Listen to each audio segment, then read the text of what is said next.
if I say that there is a cup sat in front of me, which I think I have here, as a scientific worldview, like you say, because I have to interpret that through my senses, which I don't know if I can trust, I don't know whether or not this glass objectively exists. However, I do know that it either objectively exists or objectively doesn't. The statement, this cup exists, is either objectively true or it is objectively false. So yes, I do have to interpret that through my subjective senses, but I can still know that that's either objectively true or false. Whereas with morality, I'd go further than that and say that it can't be in principle objectively true or false. Hey, welcome back to the channel, friends. Hope you're doing amazing today because we have got an absolute philosophical heavyweight bout on deck.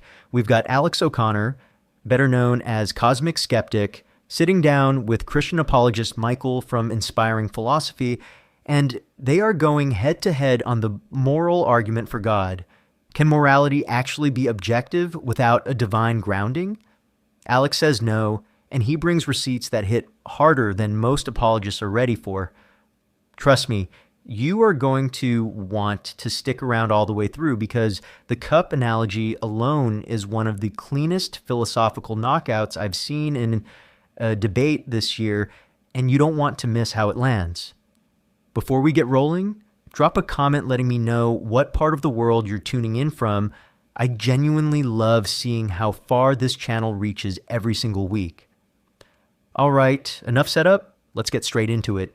It's just general overview. You don't have to go too much into detail. Sure thing. Well, I think it's important to define what we mean by objective, because this is where a lot of the confusion lies. And as far as I'm concerned, for something to be objectively true, it must be true, or to something to be objectively true or false, it must be true or false regardless of, let's say, human conviction. It must be true or false regardless of whether or not people want it to be true or think that it's true. So for me, morality is a kind of, it's a thought, it's an expression, it's something that can't be said to be true without humans thinking that it's true, because all morality is humans thinking something is true. It's difficult to put into words. It kind of like my metaethical view tends to kind of emerge from discussions when you start putting the pieces together. But as far as I'm concerned, in order to say that morality is objective, you would need to ground your morality in something that is not human opinion. You need to ground it in something either naturalistic, that is to say the kind of thing that Sam Harris tries to do, or you'd need to ground it in supernaturalism, which I think is unjustified. And even if you ground it in supernaturalism, this is what my first video tried to demonstrate, I don't think even then you could say that morality is objective. So the only way that I think you could truly show morality to be objective is to come up with some naturalistic synonym for words like good or bad or ought or ought not. And I think, as I think you probably think, I don't think you can do that. I don't think that naturalism is a valid metaethical view. Now, I want to go back to one thing you said, because I thought you might be begging the question against a moral realist. You can correct me if I'm wrong, but you said all morality is thinking it's true. Is that correct? Well, I suppose I would say that when you make a moral statement, the person, what I meant by that was that when you make a moral statement, most people intuitively think that, so like you say, when someone says that murder is wrong or the Holocaust was wrong, that's a classic. They have no doubt in their mind that that is true. What I'm trying to say with that is basically making the case that even though they think it's true, that's all it is. They think it's true, but it's not actually objectively true. So then let me ask you this. I mean, one of the reasons most philosophers are more realistic, I think their last poll was like 56% are, is because it's just so dang intuitive. So when you say all that it's, all that it is that it's thinking of it. My issue with that is like, well, I mean, everything we think is technically subjective. I mean, everything about science we think is subjectively processed in the mind. Everything about mathematics or logic is. That doesn't mean those are subjective. I mean, that just means that's how we experience them. It's a kind of confusing epistemology with ontology. Just because we may experience morality subjectively, that does not necessarily mean there aren't objective moral facts out there. Just like we experienced, science, we actually have to experience it subjectively through our own cognitive senses and whatnot. So why would it follow that just because that's how we experience it, that it necessarily is subjective? Okay, let me just get into this because Alex O'Connor is about to do something most people online cannot do, and that's actually define the words he's using before making an argument. That alone puts him miles ahead of 90% of debate bros out there. And here's what people don't realize. The entire moral realism debate collapses or stands on one thing. What does objective even mean? Alex said this: it must be true or false regardless of human conviction, regardless of whether or not people want it to be true.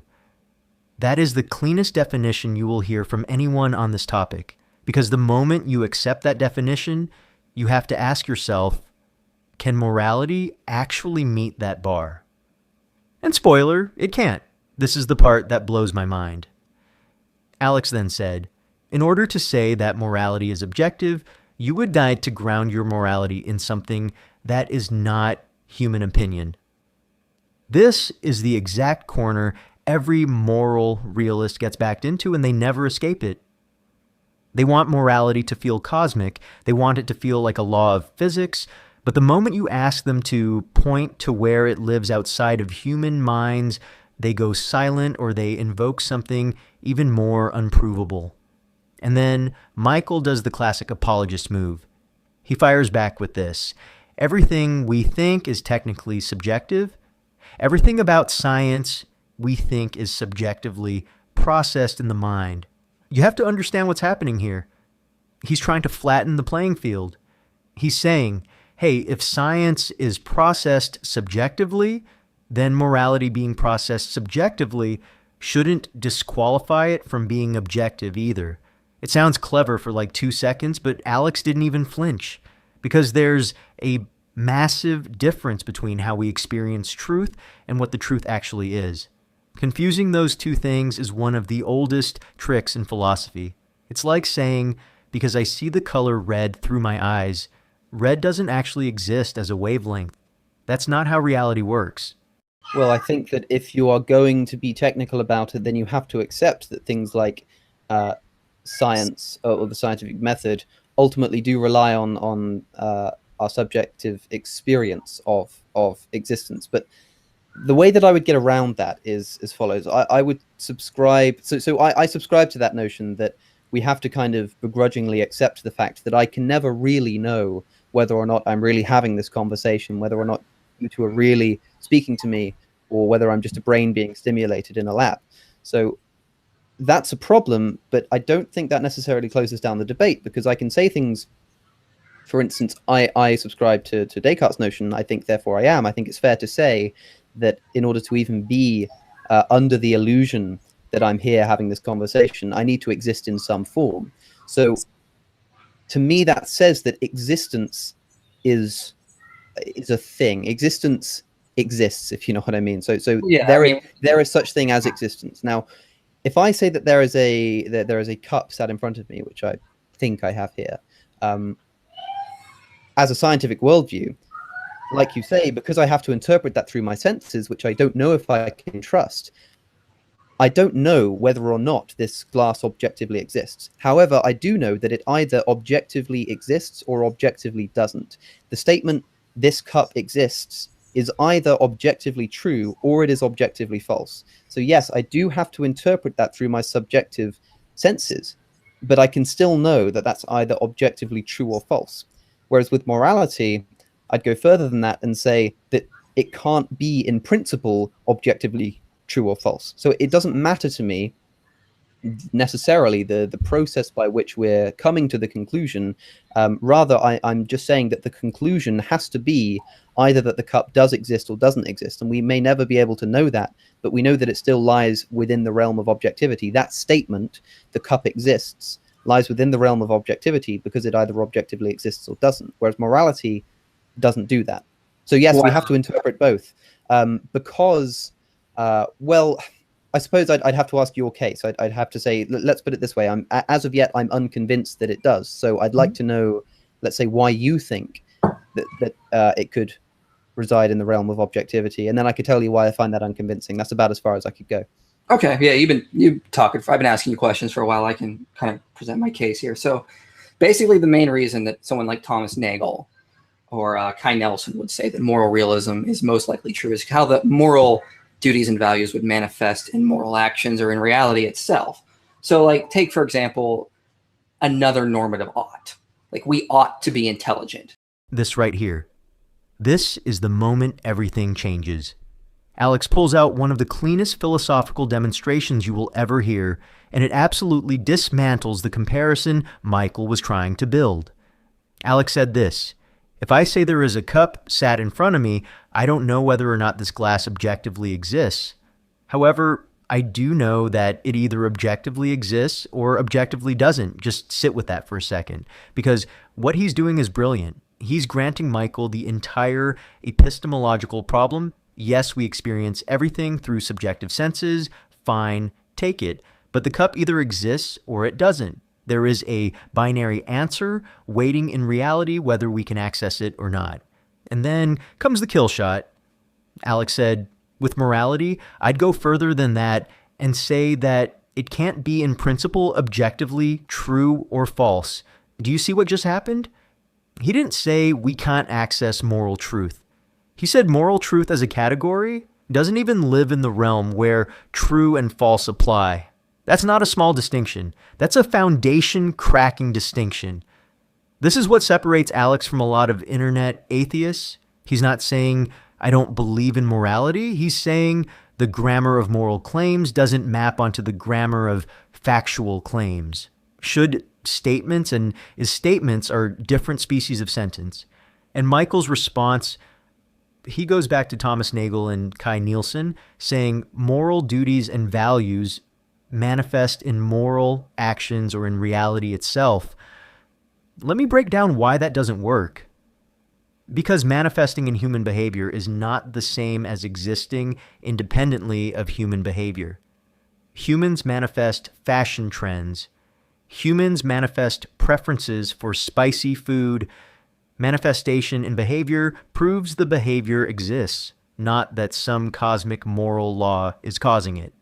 Now, if we met someone who just watched Jersey Shore all day, or Georgie Shore, because I know you're in Britain, they said they aren't really interested in learning philosophy, they don't want to be intelligent, we would be like, okay, well, that's not a pragmatic solution. That's not we don't really necessarily agree with that, but we wouldn't say that they did anything wrong. We wouldn't say that they're doing something objectively wrong. We just say they're not being a very pragmatic individual. When we study moral facts, specifically duties and values, they tend to manifest in a way in reality within our actions that tend to be objective. So although we may disagree on the correct normative status, virtue ethics versus deontology versus type of utilitarianism, everyone does agree that the way they manifest appears to be pretty objective. It's really hard to act out or even to disagree with someone that says that female mutilation is a good thing.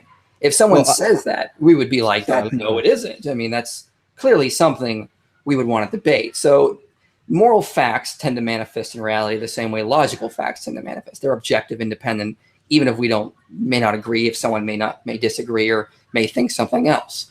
So the basic argument, and I can give you a quick quote here from Kai Nelson, for example. Kai Nelson says, it is more reasonable to believe such elements, things like wife beating and child abuse, are evil than to believe any skeptical theory that tells us we cannot know or reasonably believe any of these things to be evil. I firmly believe that this is bedrock and right, and that anyone who does not believe it cannot have probed deeply enough into the grounds of his own moral beliefs. So Kai Nelson, David Brink, Richard Boyd, I'll argue, from a basic intuitive standpoint, moral realism is pretty intuitive.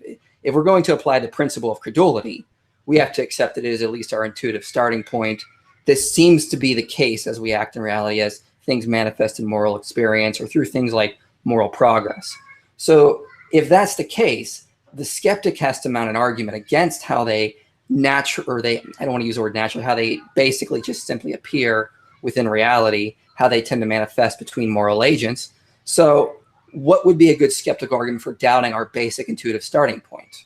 And now Michael tries to invoke this idea of moral progress and intuition as if that settles it. You know what this reminds me of? Centuries ago, almost every culture on Earth had an intuition that the sun revolved around the Earth. It felt obvious. It looked obvious. People bet their entire worldview on that intuition, and it was completely wrong. Galileo and Copernicus had to fight tooth and nail against people who said, but it's intuitive, it's self-evident, everyone agrees. Strong intuition is not the same as truth. History has proven that over and over. Michael then quotes Kai Nielsen saying, it is more reasonable to believe such things are evil than to believe any skeptical theory. And Alex's response is so philosophically clean it should be framed. He said, that's effectively the basic premise of skepticism. The whole point of skepticism is that you take nothing for granted. That is the move.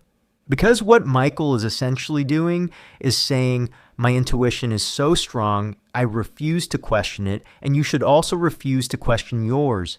That's not philosophy, that's tradition, wearing a philosophy costume. And here's the line that really seals it for me. Alex said, it's true that we intuitively feel morality is the case, but I don't see how you could say that because we feel something more strongly, we have more reason to believe that it's the case. Feelings of certainty are not evidence of truth. Some of the most confident people in history have been the most wrong. This is why Alex's position is so much harder to attack than people think. He's not denying that morality feels real.